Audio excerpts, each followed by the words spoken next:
has progressed so much since the last time you guys saw him. He has went from a pushy horse, dominant horse who had no sense of boundaries whatsoever, to being a really soft, really understanding horse that actually acts like a partner. I'm so excited for his progress because he meets me at the gate. He's easy to saddle. He's easy to bridle. He's easy to do tons of stuff with. Whereas before, those everyday things like catching and haltering, standing to be groomed, standing for his feet to get cleaned out, standing for the farrier, saddling him, like all of that stuff was really difficult for him. And now, heck, I'm riding the guy around. He's just tons of fun to play with now.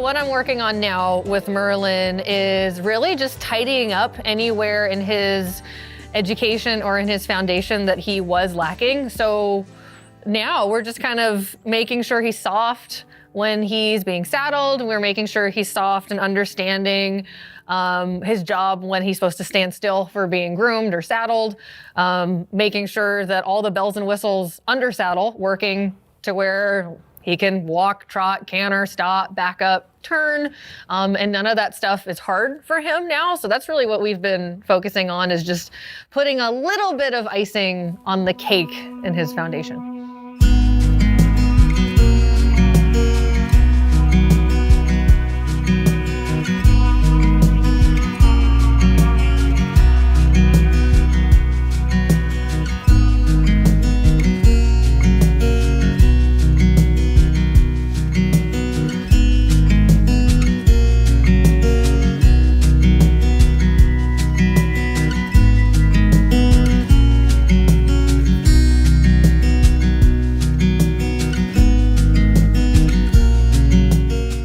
So Merlin came to us with some interesting herd-bound behavioral issues that we weren't truly aware of when we first took him on.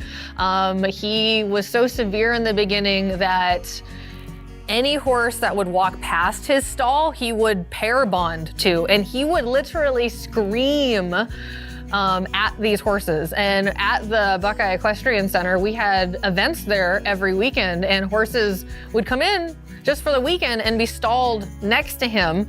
And there were a few times that owners of their horses had to move stalls because they were worried about Merlin's safety, because he'd get so worked up and be screaming and crying and pacing the stall and running circles in a 16 by 16 stall, and never actually connected with the other horse. He would just see these new horses and get really bent out of shape if they were moving or went from one stall to the next. And how we helped him with that was actually turn him out with our horses. And what was interesting about it, when we turned him out with Halston and Romeo, the guy back here, in the beginning, my horses wanted nothing to do with him because he was so frantic and so emotional and didn't know what to do with himself, even though he was with a herd, that it upset my herd so much that they would just walk away from him or drive him away. And it was interesting because they would only allow Merlin to stand next to them when he was calm. So there's so much that the herd can teach a horse that us humans can only try to simulate, try to replicate. But getting him accustomed to being in a herd of geldings really helped him a lot. So now, you can take horses out in front of him, he doesn't mind. You can take him away from the herd, he doesn't mind. But really introducing him to Romeo and Halston, two more balanced individuals, really helped him with his herd-bound behavior. And honestly, this past few weeks, he hasn't shown any sort of negative behaviors when it comes to being herd-bound or buddy sour or any of that stuff.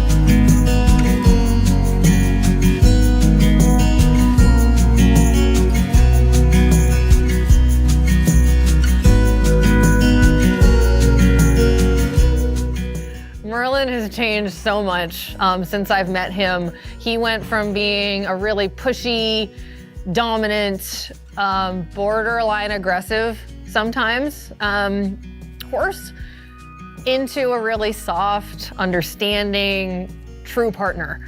And that just took taking time and setting firm boundaries, but still being very friendly with him when he understood me.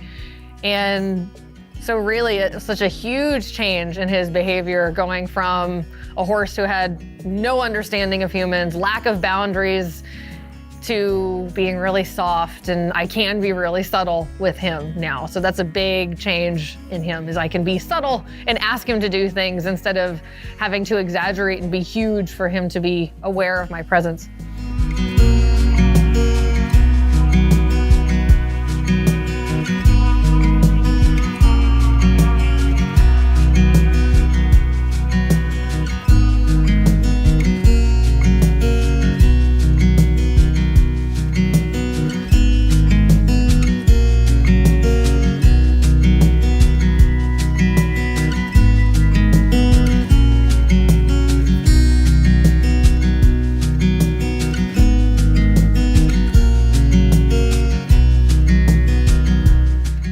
As we got to know Merlin more and more, we were told that he was a Tennessee walking horse. As we got to know him and started to watch him gait and not gait, he didn't really move like a Tennessee walking horse. He moves more like a Missouri foxtrotter, believe it or not. And I do have a little bit of experience with them from one of my students and her amazing horse. His gaits are really smooth to ride. He kind of has an interesting running walk where I'm barely moving, but we're motoring around the arena, and it's really fun to ride because I'm so used to either my little quarter horse that you see back here or my big warm blood Halston. So it was kind of fun to relax a little bit more and just allow this almost couch feeling to trot around the arena. It was a lot of fun. So he's really fun, and I think he's a Missouri foxtrotter, to be honest, not a Tennessee walking horse. Either way, he's a gaited pony, but he looks more like the breed specifics of a Missouri foxtrotter than a Tennessee walker.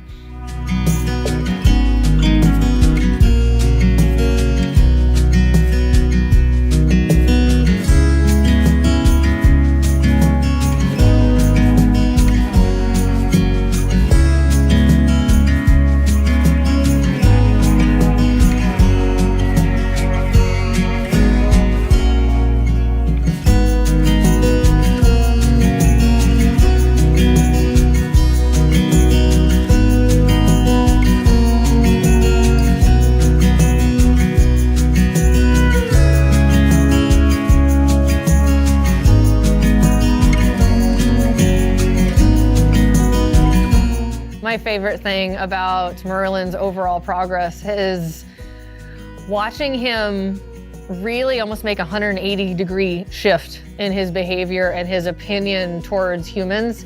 And it's such proof for me that once you learn how to communicate with horses and once you learn how to teach horses, like anything is possible. As long as you as a human, as a horseman, understands how a horse thinks, how a horse behaves, what's important to them, how they learn.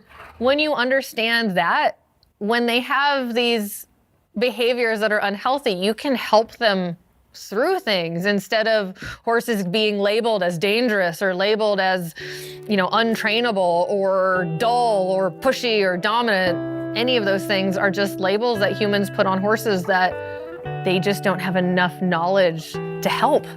And with this, it's like, I'm so thankful for my education from Pat and Linda to be able to help horses like this. And then also teach other people how to help horses like this. So for me, that's the biggest thing that I'm really excited about with his progress and how much he's changed with me.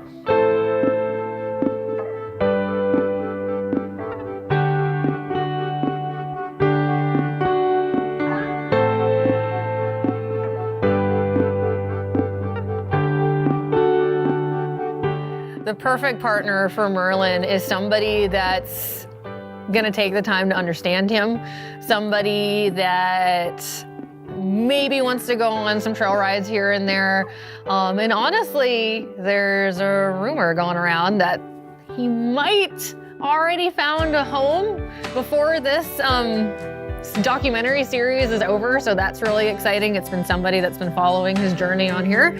So I am really excited to see where that goes and see if that's gonna be a good fit for Merlin, because he deserves an amazing home. He deserves an amazing human because he is a fantastic horse.